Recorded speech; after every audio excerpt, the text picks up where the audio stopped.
hermanos míos más humildes, por mí mismo lo hicieron.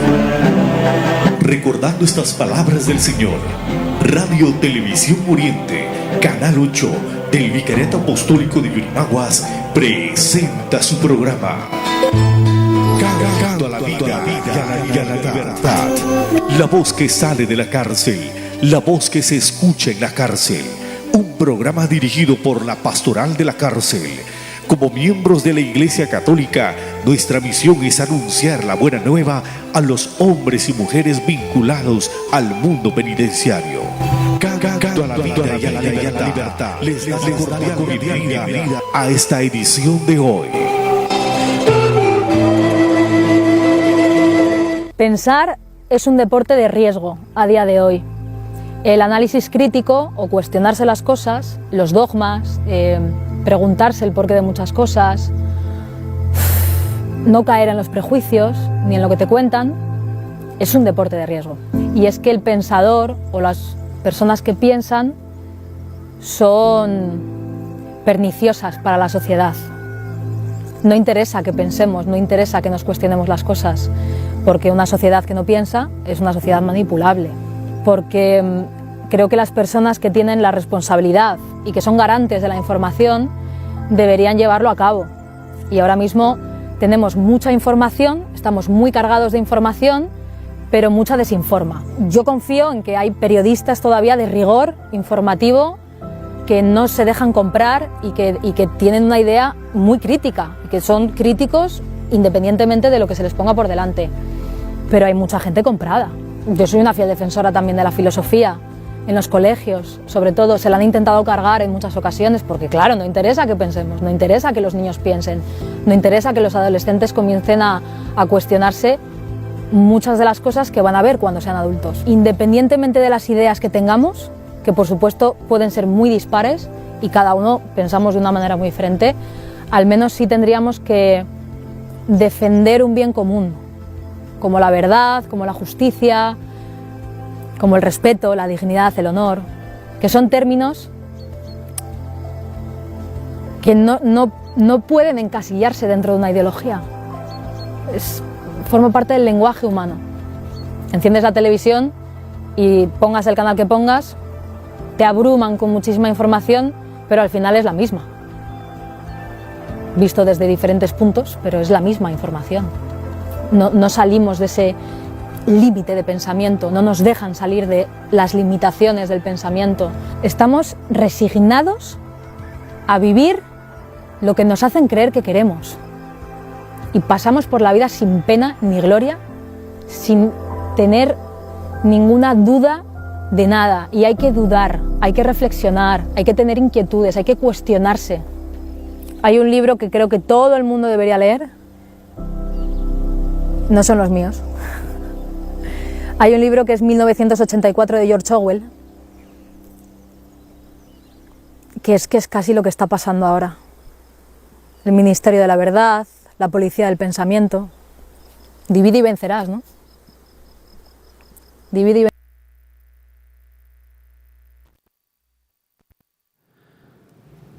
Pensar. Y yo me hacía una pregunta bruta. Pido disculpa por mi brutez. ¿Piensan los presos?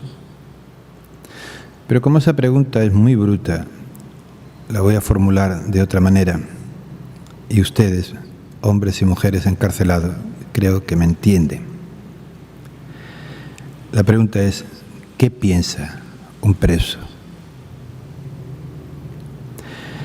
¿Qué piensa una persona encarcelada? Esta mujer nos dice que una sociedad que no piensa es una sociedad manipulable. Un preso que no piensa es un preso manipulable. Y justo en estos días, cuando he estado con los presos, hombres y mujeres, yo les comentaba lo que el INPE como institución, el cómo presenta que los presos estén ocupados.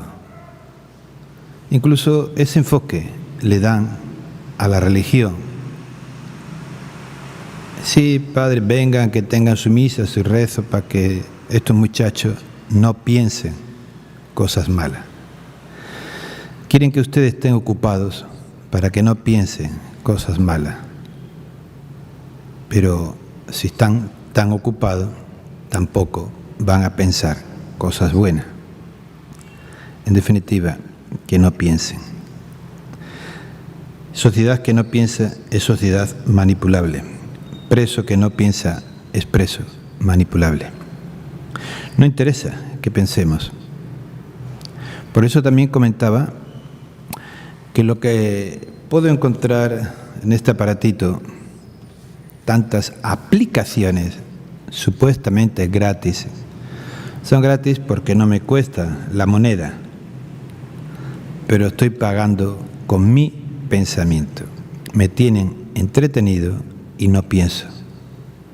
O me hacen pensar lo que ellos quieren y me entra por ahí. No pensar. Y hay personas que dicen que prefieren no pensar para no complicarse la vida. También nos dice esta mujer, hay que dudar, en el buen sentido. ¿Qué es esto? Cuando me dan algo, ¿no? Vemos como a veces a algunos niños se les da algo y lo observan primero o no lo reciben. Dudar en el buen sentido. No le interesa que nos cuestionemos, porque vamos a descubrir sus verdades. Y yo añado, la política, sí, la política, los que gobiernan, y la política de los medios, llamados medios de comunicación, se han apoderado del lenguaje. Nos lo han quitado. Y nos han dado otro lenguaje para que seamos, actuemos y pensemos como ellos quieren. Por eso se dice, si las paredes hablaran. Y yo quiero presentarle ahora a todos ustedes, sobre todo a las personas encarceladas, paredes que si hablaran, ¿qué diría? Son fotos del recuerdo, de la historia, como parte de la historia, para ver lo que se vivió y lo que no se vivió, lo que se pensó y lo que no se pensó. Amigo Alfonso, la carpeta que pone si las paredes hablaran.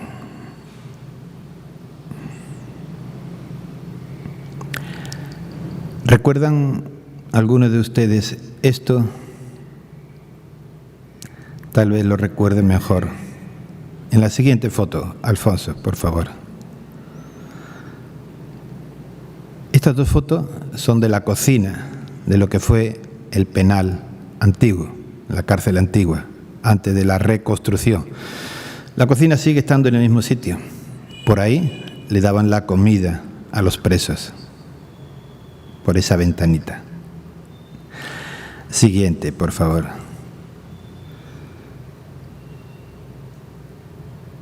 En el 2011, la cárcel quedó vacía. Fueron trasladados Tarapoto, Moyobamba, Chachapoya, para hacer la construcción que hoy tenemos. Y tuve la oportunidad de entrar y tomar algunas fotos. Tal vez me faltó quedarme tiempo para escuchar a esas paredes, a esas mesas de trabajo que tantas personas han estado ahí. Siguiente, por favor. Ese era el taller. Ahí estaban todos juntos. Ahí llegaba la familia. Y uno visitaba a su familia, pero podía saludar a otro más. Ahí compartían trabajo, alegrías, sufrimientos. Si las paredes hablaran, o si esas mesas de trabajo hablaran, ¿qué nos habrían dicho? Al caer ese edificio, ¿cuánto se ha enterrado que no ha podido pasar a la historia? Siguiente, por favor. Otra visión. Siguiente, por favor. Ese patio donde tanto se ha vivido, tanto se ha compartido, tanta gente han llegado de la calle, no como presos, de la calle adentro, para la resocialización. Porque la resocialización es mantener la convivencia dentro de los límites de la privacidad, del estar privado de libertad, pero no romper con la gente de la calle. Y ahí entraban mucha gente a hacer muchas actividades. Hoy se ha perdido eso, porque hay que encerrarlos cada vez más. Siguiente, por favor. Y esa es lo que hoy llaman esclusa. La entrada para talleres y pabellones sigue en el mismo sitio, pero con una realidad nueva. ¿Cuánta gente han entrado y salido por esa puerta? ¿Cuánto tendrían que decirnos estas paredes? Y vemos la imagen de la Virgen que reglaron las hermanas canonesas y la gruta que hicieron los presos. La imagen de San Martín del Corazón de Jesús. La vida religiosa dentro de la cárcel. Siguiente, por favor.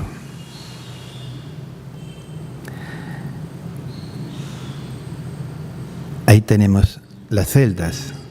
En ese lado había 3 y a mano derecha había una, la celda 4. Ahí estaban los viejitos, o los más tranquilos. La vida que ha sido enterrada.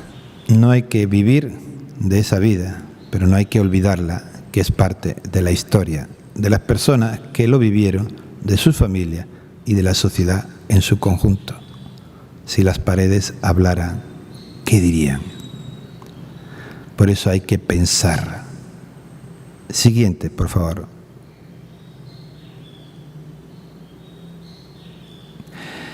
Esto es San Anguillo, antes de que se aperturara nuevas paredes, todo bonito. Ese es uno de los pabellones, creo que es el de Máxima. Siguiente, por favor.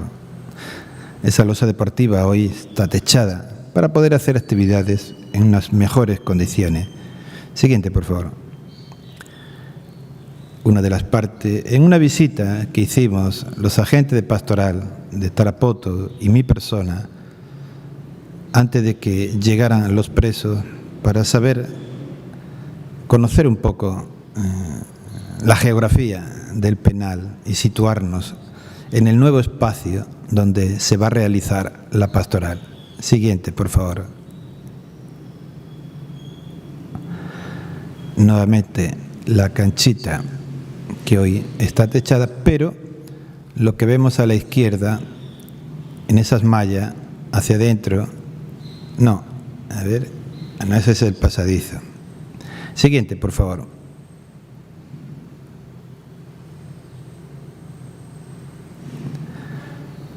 Nuevamente, la canchita.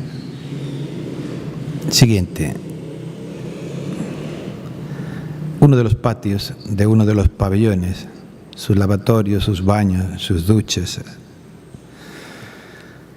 Bien chiquito para tanta gente. Siguiente, por favor. Siguiente. Todo nuevo, todo bonito. Siguiente, por favor. Una de las celdas, sus camas de cemento, su letrina, que no es lo más higiénico para tanta gente y en esas condiciones, pero cárcel es cárcel, lamentablemente. Siguiente, por favor.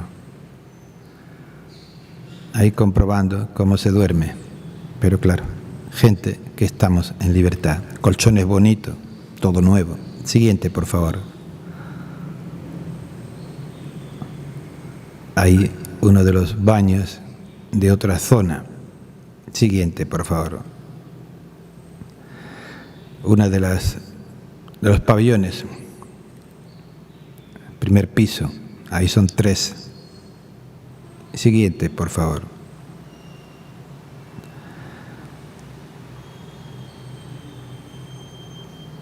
Siguiente, por favor.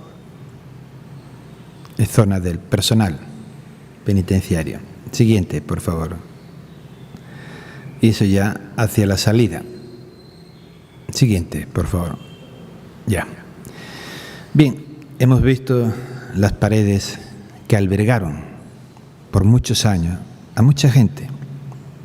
Cuando en el 2011 sacaron a todos los presos, hombres y mujeres, para la reconstrucción, eran menos de la mitad de lo que hay hoy día.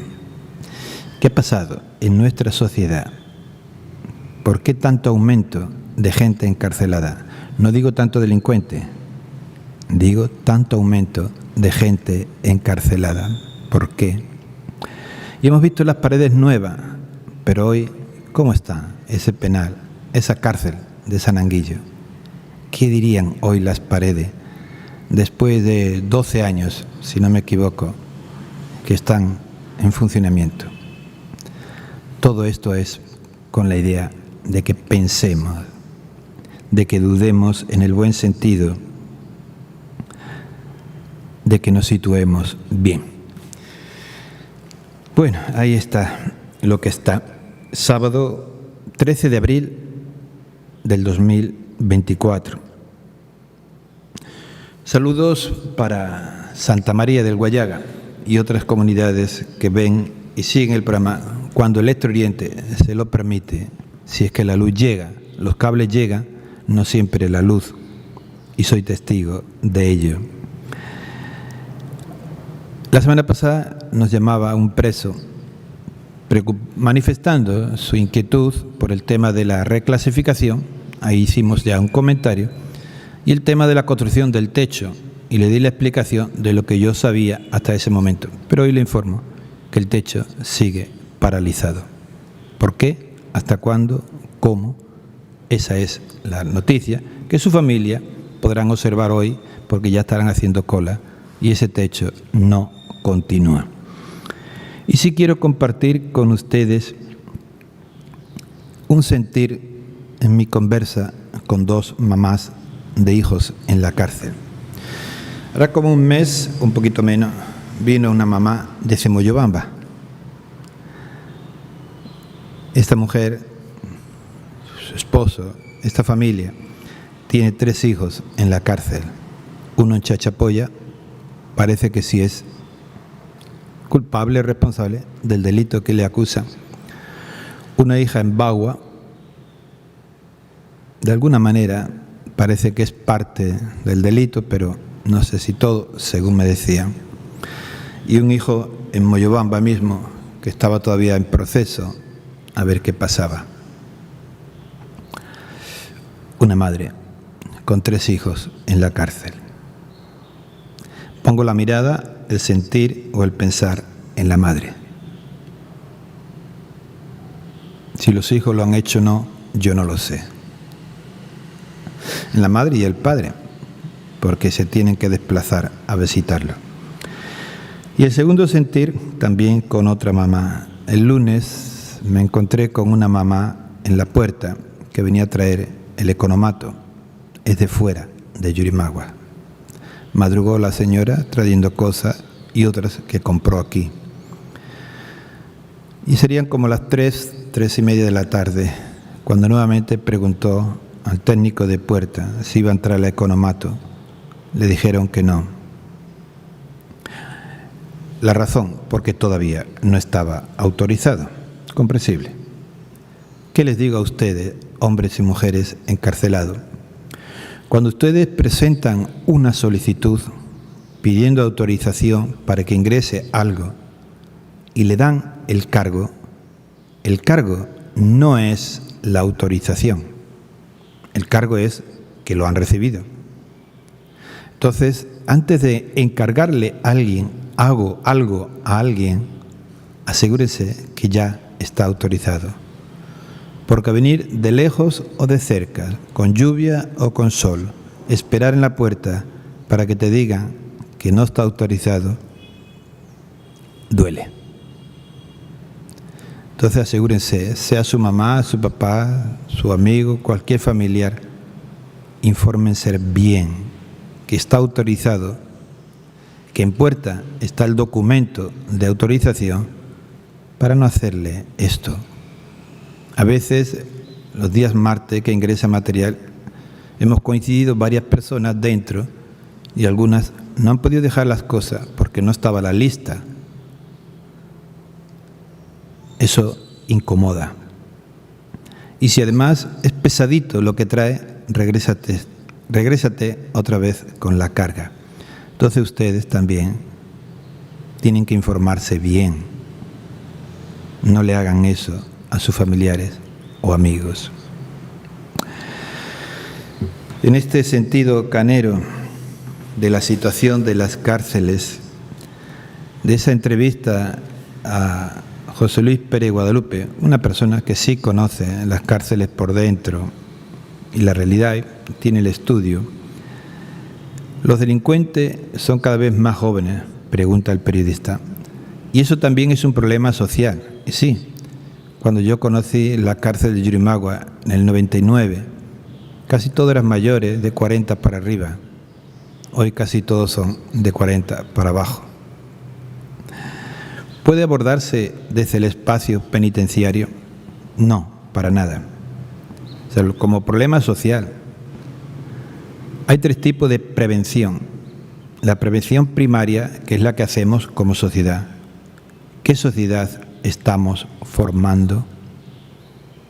Hoy, viniendo para acá, caminando, para eso tengo la pierna, una mujer, y digo mujer, con su moto por la vereda para entrar en el gimnasio que está al frente del Barcelona. Venía por la vereda, desde bien atrás. Si me descuido, me atropella. O sea, el respeto al espacio, a la persona, ¿no? Como tengo moto, camino por donde quiere. ¿Qué sociedad estamos formando? Y así todo así.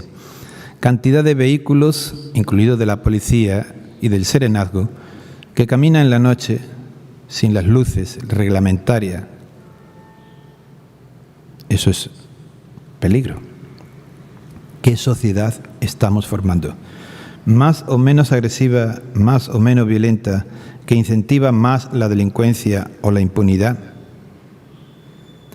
La prevención secundaria se hace cuando los grupos de riesgo, jóvenes pandilleros que viven en zonas picantonas, entre comillas, y la prevención terciaria es la postpenitenciaria. ¿Qué hacer cuando salen? El 28% de los presos tiene 30 años o menos. O sea, ¿qué realidad humana hay en las cárceles y qué se hace con estas personas? ¿Cuán grave es el problema de la delincuencia venezolana en Perú? Es una realidad que está ahí. Es análisis de la realidad. No es xenofobia contra nadie. En primer lugar, cada sociedad crea su delincuencia.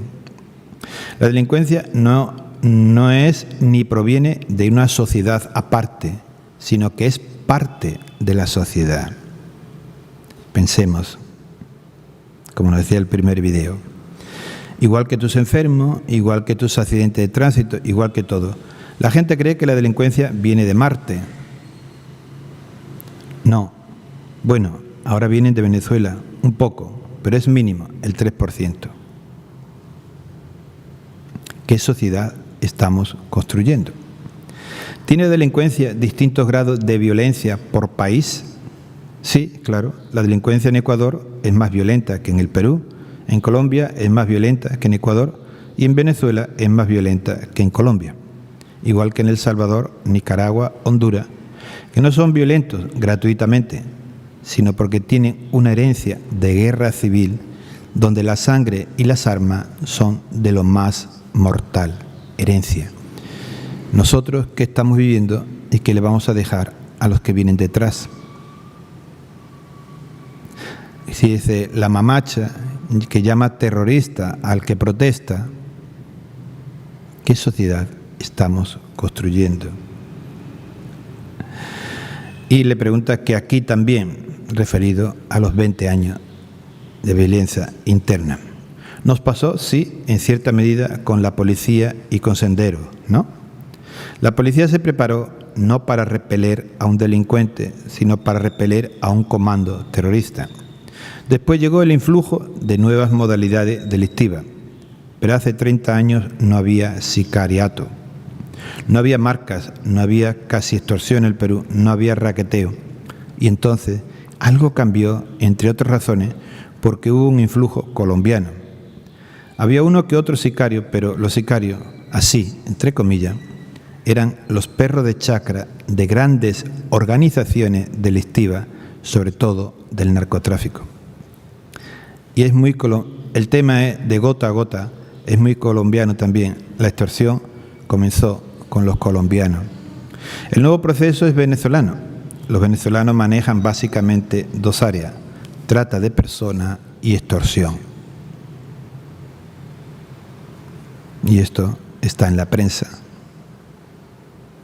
Yo lo he mencionado en algún momento. Eso es lo suyo. Los sicarios venezolanos trabajan para los que se dedican a la trata y los que se dedican a la extorsión. Las bandas cobran cupos para permitir la prostitución u otros negocios en determinada zona y se las reparten. Solo se daba en Trujillo, pero ahora llegó a Lima. ¿Y quiénes lo trajeron? Los venezolanos. Ante esto, la delincuencia peruana se ve desplazada y por eso es que hay bronca entre ellos y eso se ve reflejado en los penales. Y ya en Lima él ha hecho un estudio de algunos de los penales de esta realidad. ¿Cómo es la relación de los presos peruanos con los venezolanos? A ver, los delegados de los presos peruanos no quieren problemas. Están con la autoridad INPE. Me dicen, doctor, yo quiero que mi visita venga el fin de semana y poder verla, abrazarla. Yo quiero cumplir mi condena, tener mi beneficio penitenciario, volver a la calle. Eso era lo que yo le decía hace 10 años a los que estaban presos entonces. Ese discurso pacificador de evitar problemas y llevar la fiesta en paz, porque eso es lo mejor para todo, pegó como cultura organizativa en los penales. Nadie quiere ir a Cochamarca ni a Chayapalca y saben que si te portas mal te toca irte para allá. Claro, tal vez funcionando con el miedo, no en el sentido positivo, pero ¿de dónde sale esa alianza, entre comillas, entre los presos peruanos y el INPE? Porque en los venezolanos tienen un supuesto enemigo, así, entre comillas, por favor, común. O sea, los presos peruanos y el INPE tienen, entre comillas, un enemigo común en los venezolanos. La alianza se formó y consolidó durante la pandemia, porque el enemigo común era el COVID, y los INPE, los presos y los administrativos tenían que unirse para sobrevivir. Hubo 450 presos y 46 empleados penitenciarios muertos. Ahí empieza esa alianza. Yo por eso me sigo preguntando, ojalá algún día las paredes lo hablen, ¿qué ha pasado durante la pandemia en las cárceles? ¿Qué se ha vivido?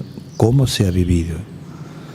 Habrá que esperar que las paredes hablen.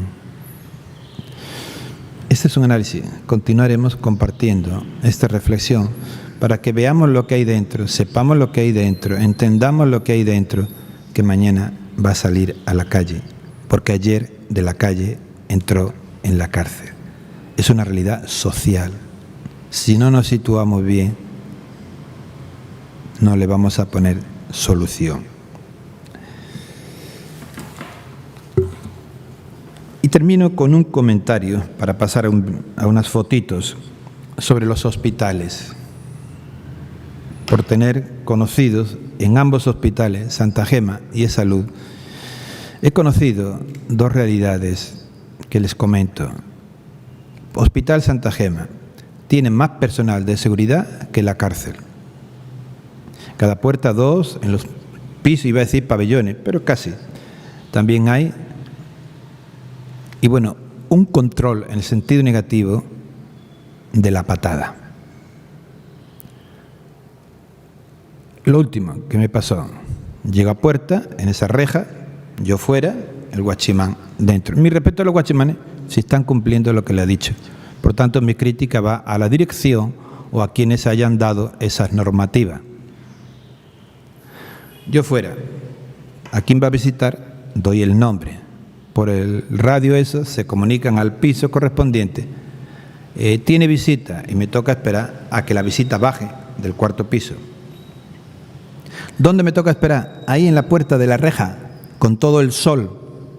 Duro daba el sol. Podría haber estado lloviendo. Podría ser yo, podría ser una persona mayor o una persona al sol. Cuando a 3 metros tienen un pasadizo techadito que hay un poquito de sombra, pero no puedes entrar hasta que no baje la visita del cuarto piso a la calle para que tú puedas entrar. Cuando a la salida del cuarto piso hay un espacio que está el ascensor y está la escalera, y esa otra visita puede esperar ahí, mientras que en ese caso yo entro, saludo al enfermo, salgo, y esa visita, que puede ser su pareja, su papá, su mamá, sigue con el enfermo. Pero no da. Más control que en la cárcel.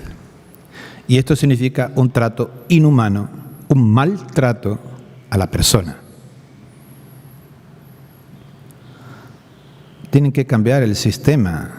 Yo no digo que haya una medida de seguridad, y no es por el tema de contagio, de salud, no. ¿Por qué? No lo sé. Y luego, ¿cómo cuidan a nuestros enfermos?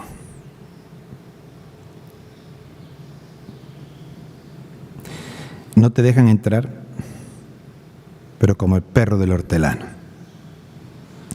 Entonces, a lo que me estoy refiriendo, denunciando, es el trato a la persona. Y luego, el primer día que fui, yo que soy como soy, iba en pantalón corto, bonito pantalón, y un polo, bonito polo. Pero está prohibido entrar en pantalón corto. Y como dije una vez, si la mujer entra con falda, no enseña la misma cantidad de piernas que yo, aunque sean más bonitas que las mías. ¿Cuál es el criterio? ¿O voy a infectar al enfermo si mis piernas van al aire? Porque si entro a consulta, a rehabilitación, a otra cosa, puedo entrar en pantalón corto. Me pregunto por qué las instituciones prohíben ingresar con pantalón corto. Puedes ingresar con la corrupción en tu bolsillo, pero con pantalón corto no. Segundo hospital, el de salud. Ese día que me hicieron solear, paso al de salud, que hay otro conocido enfermo. Y estando dentro, me encuentro una señora que conocía, le saludo y me dice que está su hijo. Ahí, me acerco. ¿A dónde está su hijo? A su hijo le habían sacado sangre y materia, lo que fuera, del pulmón. Tenía ahí el huequito. ¿Dónde estaba eso que le habían sacado? Ahí, al ladito de la cama, esperando que el personal de limpieza venga a llevárselo. ¿Eso es higiene? Señores, al toque que le sacan, eso se lleva a donde tengan que llevarlo, a botarlo donde tengan que botarlo, porque se supone que es sangre, algo contaminado que puede contagiar. Pero no, a esperar que el personal de limpieza venga a llevárselo. Y luego a ti te dicen que te lave las manos, que esto, que lo otro, que lo otro, que lo otro, que no puede entrar mucha gente porque se contagia. Pero si el contagio está dentro. Y lo último, y eso lo he visto muchas veces y en muchos hospitales, cuando le van a poner el suero o alguna medicina en el suero, siempre desconectan la manguerita, botan un poco para que salga el aire. ¿Y dónde lo botan? Al piso. Ahí al lado de la cama del enfermo. Habiendo papelera, o ellos deberían llevar su bandejita de acero quirúrgico y ahí deberían de botarlo, no al piso, donde luego la visita puede pisarlo o el enfermo al levantarse. Esa es la higiene personal de salud, hospitales. Pero bueno, una cosa es la norma, el papelito, y otra cosa lo que ellos hagan. Así está la atención de salud, el maltrato a la visita y al enfermo. Dicho lo dicho, amigo Alfonso, tenemos por ahí una carpetita que se llama Actualidad Hoy.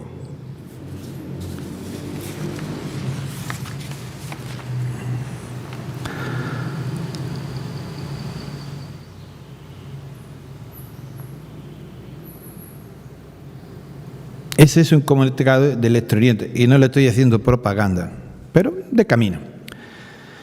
Para mañana, donde va a haber corte programado, porque saben ustedes que hay muchos cortes no programados. La culpa, el cambio climático. Para habilitar las nuevas celdas, será en la cárcel, de los alimentadores de la S.E. Yurimaguas, a fin de brindar confiabilidad de los equipos y garantizar el suministro eléctrico de nuestros clientes en los distritos de Yurimaguas y Pongo de Cainarachi. Esto lo hacen muchas veces. Al día siguiente se va la luz. En Santa María y esa zona del Bajo Gallega, muchas veces no hay luz. Estornuda un gato y se quedan sin luz. Sí está el tendido, sí están los postes, pero no hay energía. Aunque justo antes de empezar este programa ponían la propaganda de Radio Oriente. Para garantizar el suministro, a ver, anotaremos cuántas veces se nos va la luz esta semana, después del domingo. ¿Y dónde los sectores? Dice aquí los sectores, y uno dice 15 de agosto, Madereros. ¿Maderero es o Maderos? Bueno, el Extremo Oriente agradece su comprensión y reiteramos nuestro compromiso de continuar trabajando por el desarrollo de la región. Colorín colorado, este cuento se acaba. Siguiente, por favor.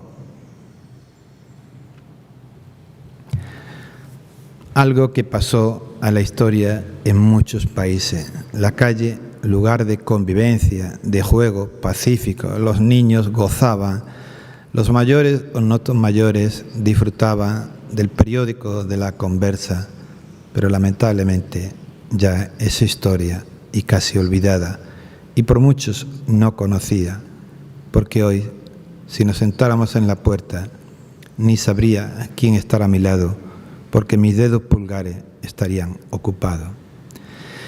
Eso es progreso, seguridad en las calles, pero, siguiente, por favor. Eso es noticia.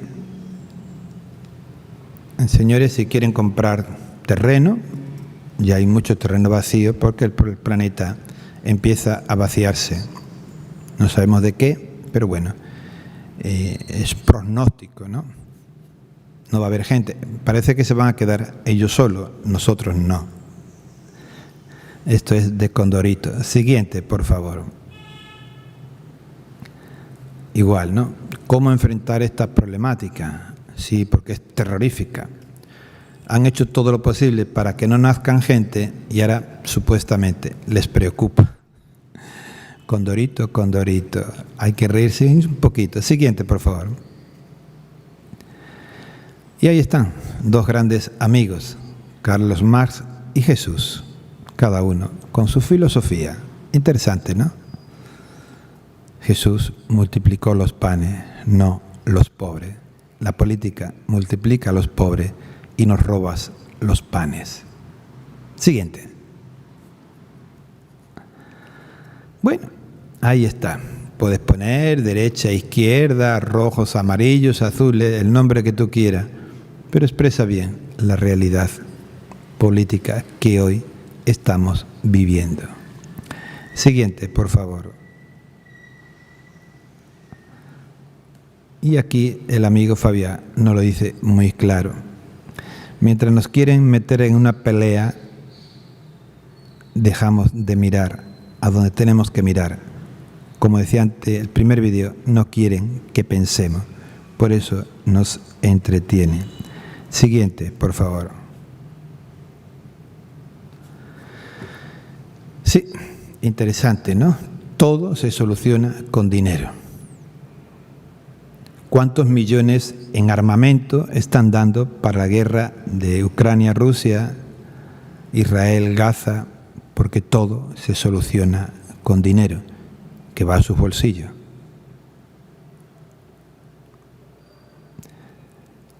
Siguiente, por favor.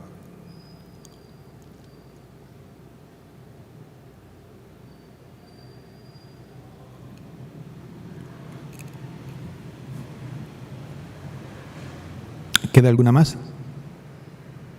Ya no. Gracias. Bien, en este sentido del pensar, de no pensar, de la situación, les sigo compartiendo alguna lecturita de este libro de Eduardo Galeano en la introducción, donde dice: escribir no es conversar y repetir la palabra dicha. Escribir no es conversar y repetir, sino decirla con la fuerza reflexiva que a su autonomía le da fuerza ingénita, que le hace instauradora del mundo de la conciencia, creadora de cultura. Escribir. Si no me equivoco, de las pocas gente que suelen escribir a lo de antes, ¿recuerdan? Cuando escribíamos cartas, poníamos todo el entusiasmo y en la carta iba todo nuestro sentir. Y cuando recibíamos una carta, con qué ilusión abríamos el sobre y nos poníamos a leer. Y a veces buscamos una posición y un lugar tranquilo para leer la carta, porque de ahí salía vida. Pero nos han dicho que ya no hay que escribir, que copia un emoticón, o como se diga, y suficiente. Decía que de los pocos grupos humanos que todavía escriben, y creo que con bastante sentimiento, son los presos. Algunos escriben su historia, otros escriben para mandar un mensaje a otra persona dentro de la cárcel, así media escondidita. Escribir. Con el método de Paulo Freire, los alfabetizando parten de algunas pocas palabras que les sirven para generar su universo vocabular, tener tu propia palabra. Igual que quieren que no pensemos, quieren que no tengamos palabra, sino sus palabras, no las nuestras. Pero antes toman conciencia del poder creador de esas palabras, pues son ellas quienes gestan su mundo. Para que los alfabetizando se perciban sujetos, hasta entonces tal vez ignorados por sí mismos, mistificados, o sea, engañados, o malsificados por la dominación de las conciencias. La alfabetización no es un juego de palabras, sino la conciencia reflexiva. Eso viene de pensar, reflexionar, dudar. Así se creó y se crea la filosofía. La conciencia reflexiva de la cultura, la reconstrucción crítica del mundo humano, el coraje de decir su palabra. Aunque en algunos sitios decir tu palabra te cuesta una lanchada. Porque te dicen que solo has perdido la libertad, pero también te prohíben hablar, pero no pensar. Como le decía estos días también a los presos, que nadie te quite. Aquí va a entrar solo quien tú quieras. Pensar, tener tu palabra, tu pensamiento. La alfabetización, por todo esto, es toda la pedagogía. Aprender a leer es aprender a decir su palabra, no a repetirla. La M con la A, ma. La M con la A, ma. Todo junto, mamá. A ver, repetimos, mamá. Y nos enseñan a repetir. Y hoy repetimos lo que dice el político, la prensa, las redes sociales.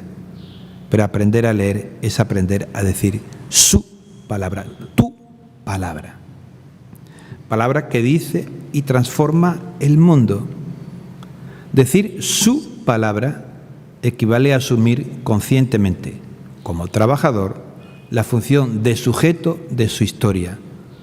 Pero hoy nos han convertido en objeto, en botella vacía, donde pueden echar todo lo que quieran.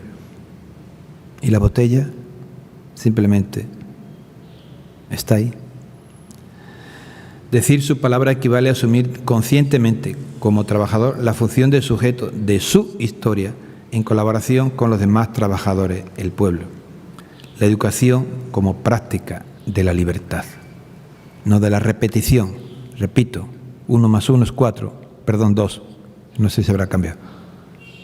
Ya, repito, pero no soy consciente. Los dominadores mantienen el monopolio de la palabra, con que mistifican, masifican y dominan. O sea, engañan, nos hacen borregos y nos dominan. Analicemos los que somos ya maduritos como el plátano asado. ¿Cuál era el vocabulario en nuestra niñez, en nuestra juventud? ¿Y cuál es el vocabulario hoy día? ¿Es nuestro? ¿Es nuestro? No, nos lo han ido imponiendo los medios de comunicación, redes sociales, la política. Esas palabras que no quiero repetir, que la lee uno en todo documento, en todo, y es la que le da supuestamente argumento a muchas cosas políticas vacías. Pero está la palabra mágica.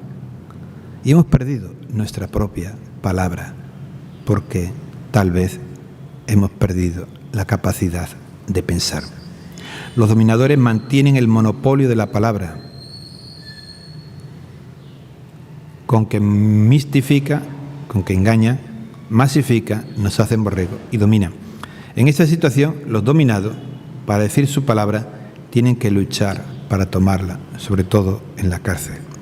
Aprender a tomarla de los que la retienen y niegan a los demás es un difícil pero imprescindible aprendizaje. Aprender a tomarla. Esa es la pedagogía del oprimido, donde tú eres el protagonista y el dueño de tu vida.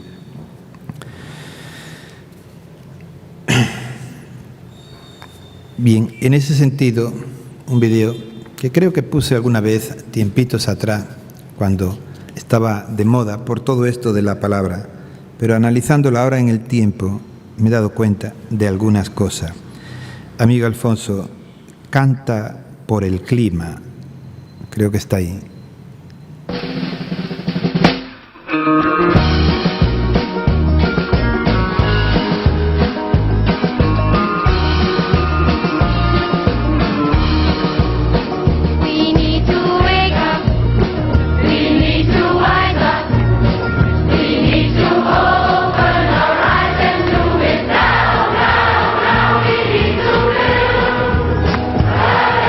Future, and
cuando lo vi la primera vez y por eso lo puse en un programa hace tiempo.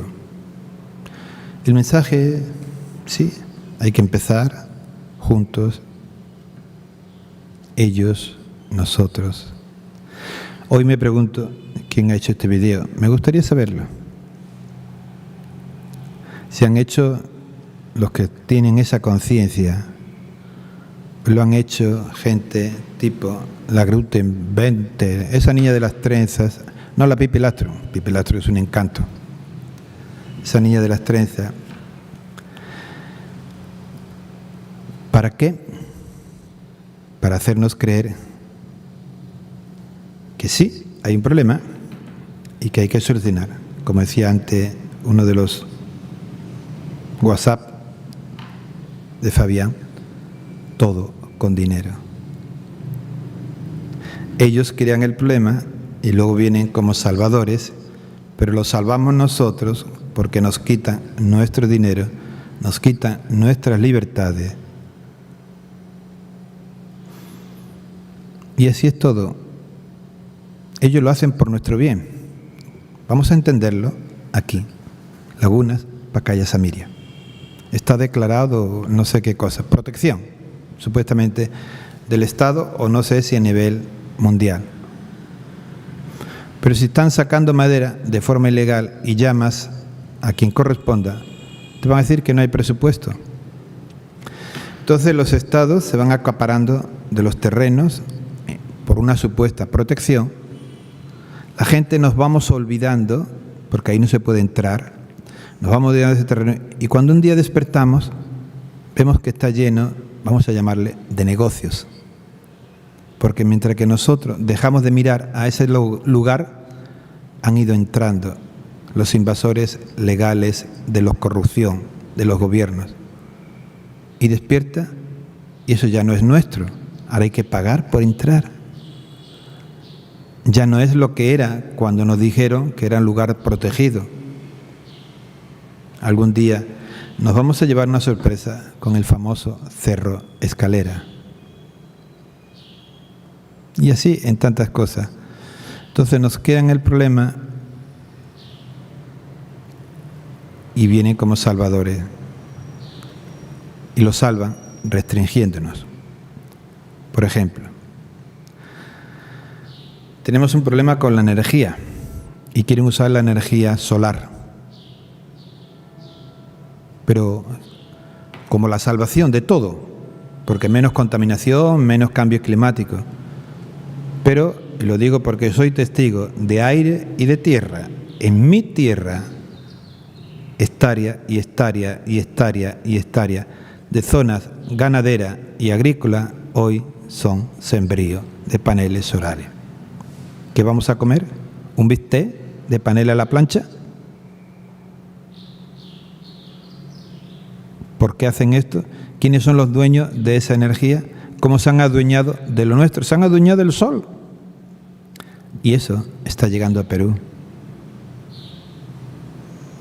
El día que despertemos tendremos que comer energía solar. ¿Cuál es la intención de este video? Me pregunto. ¿Qué pretende? Aunque suena bonito, por eso, para entenderlo bien, me pregunto quién lo ha hecho. Pero con lo que decía el primer video, hay que dudar en el sentido positivo. Miremos nuestro país, si le preocupa todo eso, la minería, ¿cómo está? ¿Cómo está funcionando? No digo que no haya minería, sino el cómo. Petroleras, madereras. ¿Cuál es el costo para la vida y para la salud de las personas? Y para la destrucción del planeta que quieren salvar. Por eso la ley de deforestación. Los empresarios le han dicho a los congresistas, toma tu propina, haz una ley que yo quiero destruir Perú.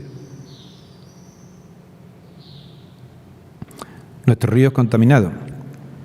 Pero para eso tenemos una autoridad nacional del agua para que haga un informe de que los ríos están contaminados.